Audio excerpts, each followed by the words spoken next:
Sanibonani khala maphupho makuthi umusha la ekhaya sicela nje ukuthi subscribe ukuze ke njalo masifaka la ku YouTube channel yethu ungaphuthelwa noma ngabe nini uma ukuthi ke le video uyibuka ku TikTok besicela ukuthi uphuthume bakithi usearch lapha ku TikTok ufike usifollow ngijwayele kuba live nje uzobona wonke ama video amaningi kodwa ama video amaningi agcwele la ku YouTube so kwakho ukuthi subscribe and turn on a notification bell ukuze njalo uma ngifaka ama video izothi nqinqi efonini yakho ukuze ubone ukuthi la sikhuluma ngani ngoba wonke ama comment enwabuzayo ngizolokhu nje ngenza ama video ngafaka uma ke nawe ubuzile ungakayiboni impendulo yakho scrolla semaningi ama video engiwenzile uzofika ke lapho ubone mhlawumbe impendulo yakho noma mhlawumbe uphuphe ungeza nawe uzoscrolla uzocinga impendulo ake ngiqhubeke ngichaze amaphupho enwabuze kuma comment section.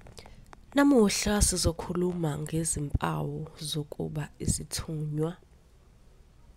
Izimpawu zokuba isithunywa ziyancika kubantu abaningi. Lana ke ngizobhala noma ngikhulume ngazo izimpawu lezi nje ezijwayelekile uma ufuna ukubona ukuthi uzoba nesithunywa. Amaphupho akhombisa izimpawu zokuba isithunywa. Ukuphupha uthandaza bese leyo nto iyenzeka ephusheni.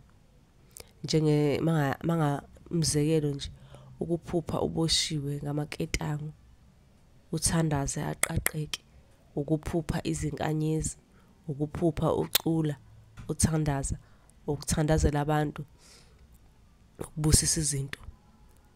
Amaphupho ayizibonakaliso akhombisa ukuthi uzoba isithunywa.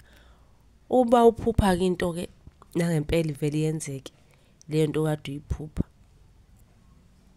Uma ngabe unombuzo ungabuza ku-comment ukuze nawe ngizokuphendula ngokuphazima. Kweso ungakhohlwa ukushaya subscribe.